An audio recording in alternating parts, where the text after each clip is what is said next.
पड़े हुआ महात्मा मरणासन स्थिति में आ गए तो भोला को कहा कि देखो अब तुमको पूजा करना है, बाबा का सेवा तुमको करना है। एक बात का ध्यान रखना कि धन कभी अर्जित मत करना। देखिए परीक्षा ले रहे थे का धन ये नहीं कि कल क्या खाएंगे उसके लिए आज ही हम आज के मांग चढ़ के लाके खाता था, तो कल के लिए तो मत रखना, संग्रह मत करना। और बाबा को जब भी खिलाना भोग लगाना तो ताजा भोजन बना के खिलाना, बासी भोग मत लगाना। बोला ठीक है बाबा आप जो कहिएगा वही करेंगे। कभी संग्रह नहीं करता, वह नहीं करता। कल खाना है तो कल व्यवस्था होगा।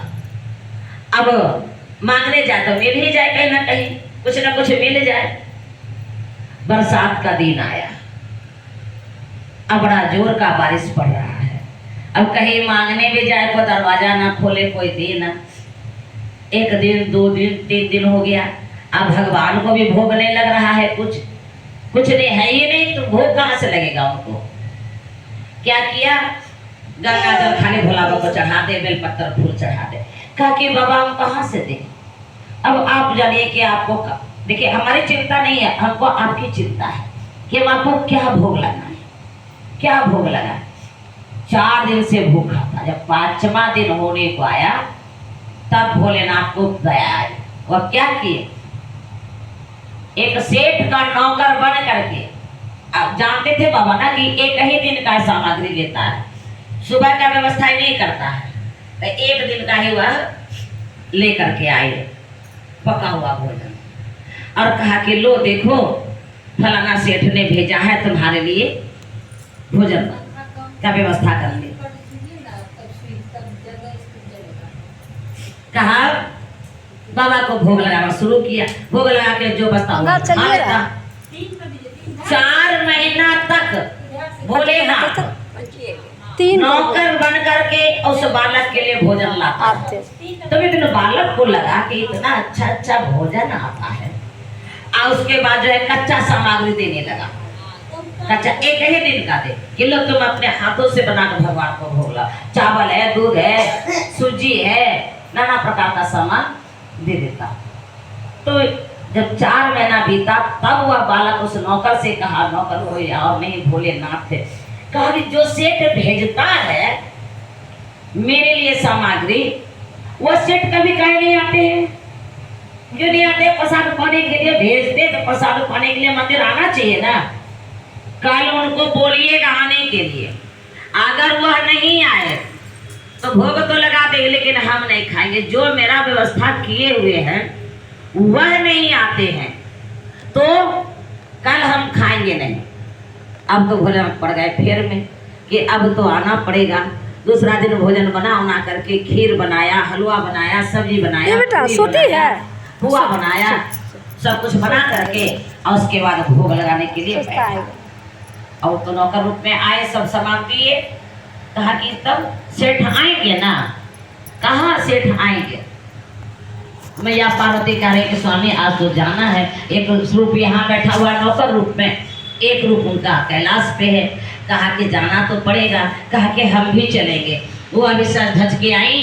अब भोलेनाथ आज सेठ साहूकार बन के आ रहे हैं। यह जड़ीदार पगड़ी, यह पीताम्बर कुर्ता पीला पीला, यह रेशमी जूता, हाथ में छड़ी ले करके मचकते हुए मैया पार्वती के साथ मंदिर में आए तो देखा भोला, कहा सेठ तो बड़ा सुंदर है, सेठानियों आई है, बड़ा सुंदर। सेठानी प्रणाम किया और कहा कि बैठिए सेठ जी, जब तक हम अभी भोजन बनाइए रहे हैं। और उसको कहा, एक रूप जो बैठा था नौकर का, कहा सुनो मालिक को कह देना हल्ला नहीं करने, कहा हम बनाएंगे, पहले वो भोला बाबा को भोग लगाएंगे तब देंगे सेठ जी को खाने। अब बनाने लगा तो उतना व्यंजन बनाने ले। अब भगवान जो सेठ जो पहुंचा वो खुशी के मारे पागल हो गया। देने का चीनी तो दे दे नमक, नमक वाला में चीनी, सब्जी में चीनी, खीर में नमक, पुआ में नमक, सब्जी में चीनी, उल्टा पुल्टा करके रख दिया सब खाना में। और पूरी जो था, पूरी में खाली मिर्चाई, पूरा मिर्चाई। भगवान को भूख लग रहा है बड़ा जोर से। अब कहा अरे भोला कितना लेट कर रहा है, अरे जल्दी भोग लगाओ ना, बड़ा जोर का भूख लगा। कहा सेठ जी बड़ा हल्ला करते हैं आप, थोड़ा सब्र कीजिए, बैठिए, मिल जाएगा। उधर से परस के जैसे गया मंदिर, उधर भगवान को भोग लगाने। अब भोला बा क्या किए, घुस गए रसोईया में, और रसोईया में जाके सब खा रहे हैं तो देखा कि तो सब उल्टे पुल्टे खाना बना है। मीठा का जगह पे नमक, नमक की जगह पे मीठा। अब पूरी खाए तो चित्ता से तो सुवाते हुए बाहर आया, पूरा सुवाते हुए जो है ना वह करते हुए। पार्वती मैया देख ली, कहा कि स्वामी आप चोरी करके खाए हैं ना, इसलिए नहीं पचा। उस सुवाते हुए आए, लेकिन वह ध्यान में था, भगवान को भोग लगाने में। भोला भोग लगा करके, अब भोला तो खा करके तनी मनी चिक करके चला है। कहा कि चलिए सेठ जी अब आपका भोजन लगाते। लगाया भोजन, जैसे लगाया बोले बाबा बैठ गए पालथी मार करके। जब खाना शुरू किए तो सब खा गए, पूरा सब कुछ खाली कर दिए, थोड़ा थोड़ा बचा। पार्वती मैया करे स्वामी तनी हमरो सब आप ही चट कर दिए, थोड़ा मेरे लिए, थोड़ा भोला के लिए भी रहने दीजिए। तो महादेव कह रहे हैं मन ही मन कि पार्वती मैया आप नहीं है खाइयो तो अच्छा है, खाइए यहाँ मीठा का जगह पर उन्होंने कहे लब खाइएगा। हम तो सब ग्रहण करते हैं, हम तो विष भी पीने वाले हैं, हम सब ग्रहण करते हैं खुशी खुशी। आप कहे मुंह बना लिए तो मेरा भोला का मन दुख जाएगा। लेकिन फिर भी थोड़ा छोड़ दिए भंडार में, खा लिए। उसके बाद मैया को खिलाए। अब मैया जब खाई तो मैया एकदम स्वामी कैसे, इशारा में बात हो रहा, स्वामी कैसे आप खा ले? एकदम पार्वती शांत रहना, तुम खा लो। खा करके थोड़ा थोड़ा बचा। जब थोड़ा थोड़ा बचा तब महादेव कहते भोला तुम भी खा लो। और जब भोला खाने बैठा प्रेम से तो खाता है, कहता है प्रभु आप तो बड़ा प्रेम से खा रहे थे, यहाँ पे एक निवाला नहीं जा रहा है मेरे कंठ के अंदर, आप कैसे चट कर गए भोजन? आप कोई साधारण सेठ तो है नहीं, आप जरूरी जगत का सेठ हैं, जो इतना नमक वाला भोजन, इतना पित्ता पूरी आप आराम से प्रेम से खा लिए। आप कोई और नहीं है प्रभु, आप हैं कौन जो मेरा परीक्षा लेने आए? तब उसी मंदिर में भोलेनाथ भोला को दर्शन दिए। तो कहा कि प्रभु आप एक बार भी तो बोलते, हम दोबारा फिर से बना देते। कहा कि एक बात बताओ, तुम तो संग्रह करते नहीं हो सामान, कुछ रखते नहीं हो, तुम दोबारा फिर कहाँ से बनाओगे?